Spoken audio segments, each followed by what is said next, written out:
ठीक है, एक्सरसाइज 1.2 देखते हैं। आज हम लोग कल क्या देखे थे, तो एक एग्जाम्पल देखे थे, ठीक है ना। कल क्या देखे थे, एग्जाम्पल देखे थे। आज हम देखेंगे एक्सरसाइज 1.2। क्यों, कल हम क्या पढ़ रहे थे, कल परफेक्ट क्यूब के बारे में पढ़ रहे थे ना, तो उसका कुछ एग्जाम्पल देखे थे। तो आज हम देखेंगे एक्सरसाइज 1.2, ठीक है, जिसमें दिया गया है क्या, identify the perfect cubes in the given number. ठीक है ना, हमारे पास ये दिया हुआ नंबर है, इसका हमें परफेक्ट क्यूब बताना है। ठीक है ना, परफेक्ट क्यूब है या नहीं, देखते हैं आप आगे क्या होता है, आइडेंटिफाई करना है ये क्या है, परफेक्ट क्यूब है। ठीक है ना, तो फर्स्ट क्वेश्चन देखेंगे। फर्स्ट क्वेश्चन में क्या दिया हुआ है, फर्स्ट 125 125, ठीक है ना। तो 125 को हम सॉल्व करेंगे, ठीक है। तो 125 का हम क्या कर निकालेंगे, घन, जिसको क्या बोलते हैं, क्यूब। ठीक है ना, हम पहले इसका क्या निकालेंगे, घन 125 125, ठीक है ना। अब क्या करेंगे, देखेंगे कि ये 125 लास्ट वाले नंबर को देखा जाता है, हमेशा मैं बताया हूँ, ठीक है ना। तो ये ऑड है या इवन, सम है या विषम। तो ये क्या है, ऑड है, 5 है मतलब ऑड है, मतलब विषम संख्या है। तो ये विषम संख्या से ही भाग जाएगा कि नहीं, ठीक है ना। तो क्या होगा, ये 5 से जाएगा, ठीक है, 5 2 जा 10, यहाँ से कितना बच जाएगा, ठीक है ना 2। तो ये कितना हो जाएगा, 2 बचेगा, तो ये 25 हो जाएगा, ठीक है ना। 25 हुआ तो 5 5 जा 25 होगा। अब ये फिर से 5 से जाएगा, 5 5 जा 25, और ये फिर से 5 से जाएगा तो 5 1 जा 5। कोई प्रॉब्लम, नो सर, ठीक है ना, क्योंकि ये 5 से ही जाएगा, 125 है तो, ठीक है। अगर 25 का 5 बार अगर मल्टीप्लाई करेंगे तो 125 ही है, ठीक है ना। ये 5 और ये 5 का अगर मल्टीप्लाई कर दो तो ये 25 आ जाएगा, ठीक है ना। और ये 5 के साथ मल्टीप्लाई करूंगा तो ये 5 आ जाएगा, समझ में। तो हमारा देखेंगे, हमारा मेन क्या था, परफेक्ट क्यूब बताना है, ठीक है ना। तो देखो परफेक्ट क्यूब में मैं क्या बताया था, परफेक्ट क्यूब का मतलब होता है पूर्ण घन, पूर्ण घन। तो पूर्ण घन देखो यहाँ पे 3 का पेयर बनना चाहिए, 3 का तो बन रहा है। तो देखेंगे इसी को लिखना है 5 × 5 × 5, ओके। इसके बराबर में तो आ जाएगा 125, ठीक है ना। 5 पंचे 25, 25 पंचे 125, ठीक है ना। 5 का 3 बार पूरा करेंगे। इन पेयर में से देखेंगे कि हमें इसमें से कितने को उठाना है, केवल एक को, और इसका हम क्या लगा देंगे, क्यूब, ठीक है ना।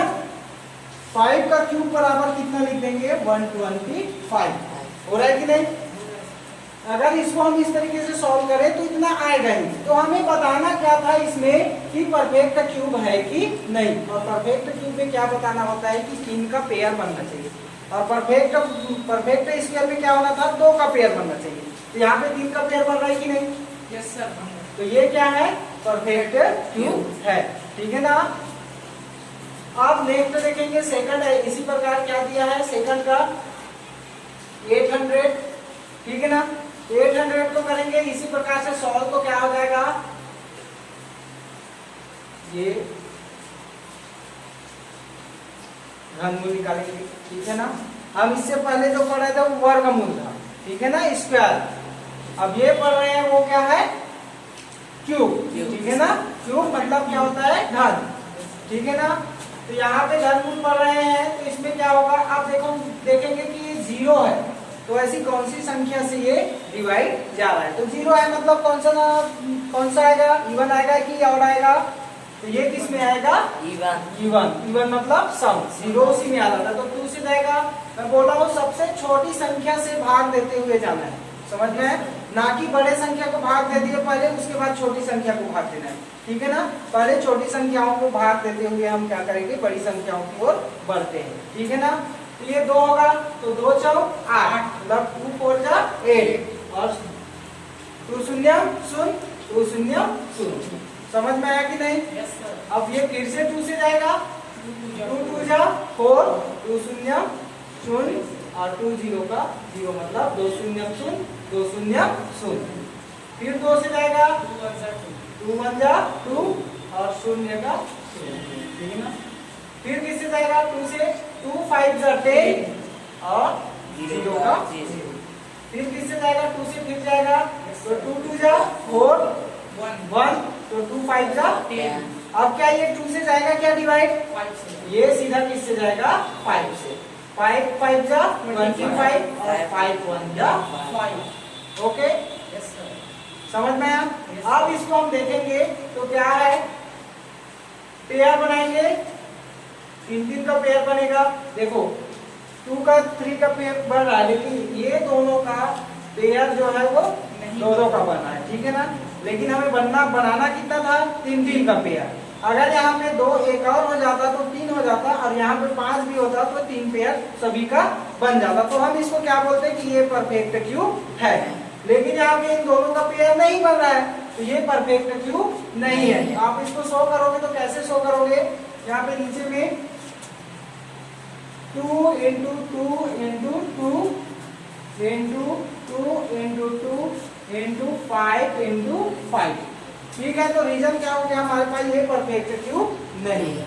क्यों नहीं है, क्योंकि यहाँ पे 2 का पेयर नहीं बन रहा है और 5 का पेयर नहीं बन रहा है। यहाँ पे केवल किसका पेयर बन रहा है, तो 2 का पेयर बन रहा है, एक 3 का, ठीक है। लेकिन ये दोनों के लिए नहीं बन रहा है, समझ में आया। ये परफेक्ट क्यूब नहीं है। इस तरीके से आपको सॉल्व करना है। ये 729 है, ठीक है ना। आगे आगे देखते हैं 729 का, उसको भी देख लेते हैं। ये समझ में आ रहा है कि नहीं आप लोग को, समझ में आ गया ना। इससे पहले एग्जांपल भी बताया था आप लोग को। तो अब थर्ड क्वेश्चन देखेंगे, जैसे कितना है थर्ड क्वेश्चन में 729। ओके, अब इसको हमें सॉल्व करना है तो कितना होगा, इसका निकालेंगे घनमूल, तो कितना हो जाएगा 729, ठीक है ना। अब ये कौन सी ऐसी संख्या से डिवाइड जाएगा, 3 से चले जाएगा। देखो 3 2 जा 6, एक बचा, ये 12 हो गया, 3 4 जा 12 और ये 3 3 जा 9। फिर से 3 से जाएगा, 3 8 जा 24 और 3 1 जा 3। अब ये फिर से 3 से जाएगा 9, ये सीधा 9 से जाएगा। 3 से भी जा सकता है। देखो 3 2 जा 6 हुआ, कितना बचा 2, 3 7 जा होगा। अब फिर से 3 से जाएगा, 3 9 जा 27 और 3 3 जा 9 और 3 1 जा 3। अब देखो यहाँ पे 3 का पेयर इसका, 3 का पेयर ये, दोनों का बन गया। मतलब इसको हम ऐसा लिख सकते हैं 3 3 3 into 3 3 3, ठीक है ना। यहाँ तक समझ में आया कि नहीं? Yes sir.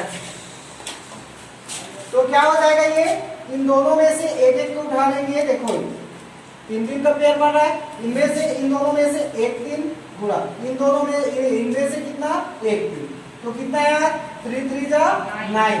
और अगर 9 का हम अगर क्यूब कर दें बेटा, तो ये क्या आ जाएगा आपका 729 आ जाएगा, 729 आ जाएगा। क्यूब का मतलब क्या होता है समझ में आता है ना। 9 का कितनी बार गुणा होगा, 3 बार। तो 3 बार कैसे कैसे 9 9 9, ठीक है ना। तो 9 9 जा 81 होगा, 81 9 जा कितना हो जाएगा 729, तो इतना आ जाएगा। ये होता है, ये परफेक्ट क्यूब है। लेकिन सेकंड वाला 800 जो है वो परफेक्ट क्यूब नहीं है। फर्स्ट वाला परफेक्ट क्यूब है, क्योंकि उसमें 3 3 का पेयर बन रहा था, 3 3 का जोड़ा बन रहा था, ठीक है ना। ओके, समझ में आया।